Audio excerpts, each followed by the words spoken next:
पुढच्या बातम्या मुंबई आणि आसपासच्या परिसराच्या आहेत। वसई विरार परिसरात दिवसभर मुसळधार पाऊस कोसळला आणि आता संध्याकाळी सुद्धा इथे पावसाचा जोर कमी नाहीये। त्यामुळे इथल्या रहिवाशांचं जनजीवन पूर्णपणे विस्कळीत झालंय। शहरातल्या अनेक सखल भागातील घरांमध्ये पाणी शिरलेलं असून अनेक रस्त्यांवरती कमरे इतकं पाणी साचलंय। त्यामुळे नागरिकांचे हाल बेहाल झालेत। हवामान खात्यानं उद्यासाठी सुद्धा रेड अलर्ट जारी केलाय। त्यामुळे आणखी मुसळधार पावसाची शक्यता व्यक्त होते। दरम्यान वसईच्या आनंदनगर इथून आढावा घेतला प्रभाकर कुडाळकर यांनी। सायंकाळनंतरही पावसाचा जोर कमी झाला नाही। आज वसई विरारमध्ये अतिवृष्टीमुळे पूर्णपणे हाहाकार माजला। सायंकाळची वेळ झालेली आपण जर बघितलं कमरेच्या वर पाणी या ठिकाणी आहे। अक्षरशः लोक जे आहेत लाईट पिण्याचं पाणी वाचून जो 12 तास झालेले आहेत त्या ठिकाणी आहेत। आज बघितलं सोसायटीमध्ये लाईट नाही आहे।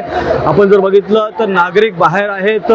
सोसायटीच्या गेटच्या पूर्णपणे अर्ध गेट पूर्ण बुडालेलं आहे। भयानक अवस्था वसई विरारमुळे झालेली आहे। आज ढगफुटी झाली की काय असं वाटतंय। रात्रीपासून जो पाऊस सुरू आहे हा आता सायंकाळनंतरही कमी होण्याचं नाव घेत नाही आहे। अक्षरशः पावसानं थैमान घातलेलं आहे।